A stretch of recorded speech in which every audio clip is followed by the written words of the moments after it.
शेतकऱ्यांसाठी सरकारने मोठी घोषणा केली आहे। 30 जुलै आधी शेतकरी कर्जमाफीची अंमलबजावणी होणार आहे। कृषी मंत्री दत्ता भरणेंनी एबीपी माझावर हे जाहीर केलं। माझाने सुरुवातीपासूनच हा विषय लावून धरलेला, त्यानंतर कृषी मंत्र्यांनी माझाशी बोलताना ही घोषणा केली आहे। त्यातही महत्त्वाचं म्हणजे उद्याच अजित पवारांच्या जयंती दिनी काही याद्या पायलट पद्धतीने जाहीर होतील अशी घोषणाही त्यांनी केली।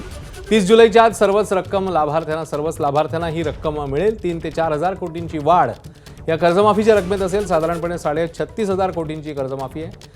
राज्यामधल्या 56 लाख शेतकऱ्यांना याचा लाभ होणार आहे। आयकर विभागाच्या याद्या हा अडथळा होता, मात्र तो आता दूर झालाय। आयकरने काही याद्या कालच सरकारला दिल्या आहेत असं एबीपी माझावर त्यांनी नमूद केलं।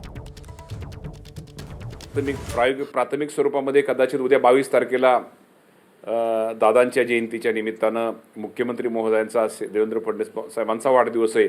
या निमित्तानं काही याद्या उद्या काय देता येतील का, यादी जाहीर करता येतील का, हाही प्रयत्न आमचा उद्या चाललेला आहे। पण मी आपल्या माध्यमातून सगळ्यांना सांगतो, शेतकऱ्यांना सांगतो की 30 जुलैपूर्वी ही शेतकऱ्यांना कर्जमाफीची रक्कम ही शेतकऱ्यांच्या बँक खात्यामध्ये कर्ज खात्यामध्ये वर्ग केली जाईल। तर अजित पवारांच्या जयंतीदिनी शेतकरी कर्जमाफीची पहिली यादी जाहीर व्हावी असं मुख्यमंत्री फडणवीस म्हणाले।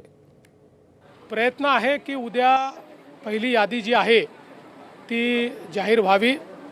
आमचे सहकार मंत्री बाबासाहेब पाटील यांनी या संदर्भात प्रयत्न केलेला आहे आणि शक्यतोवर उद्या दादांच्या जयंतीचं औचित्य साधून ही यादी यावी हा प्रयत्न आम्ही करू।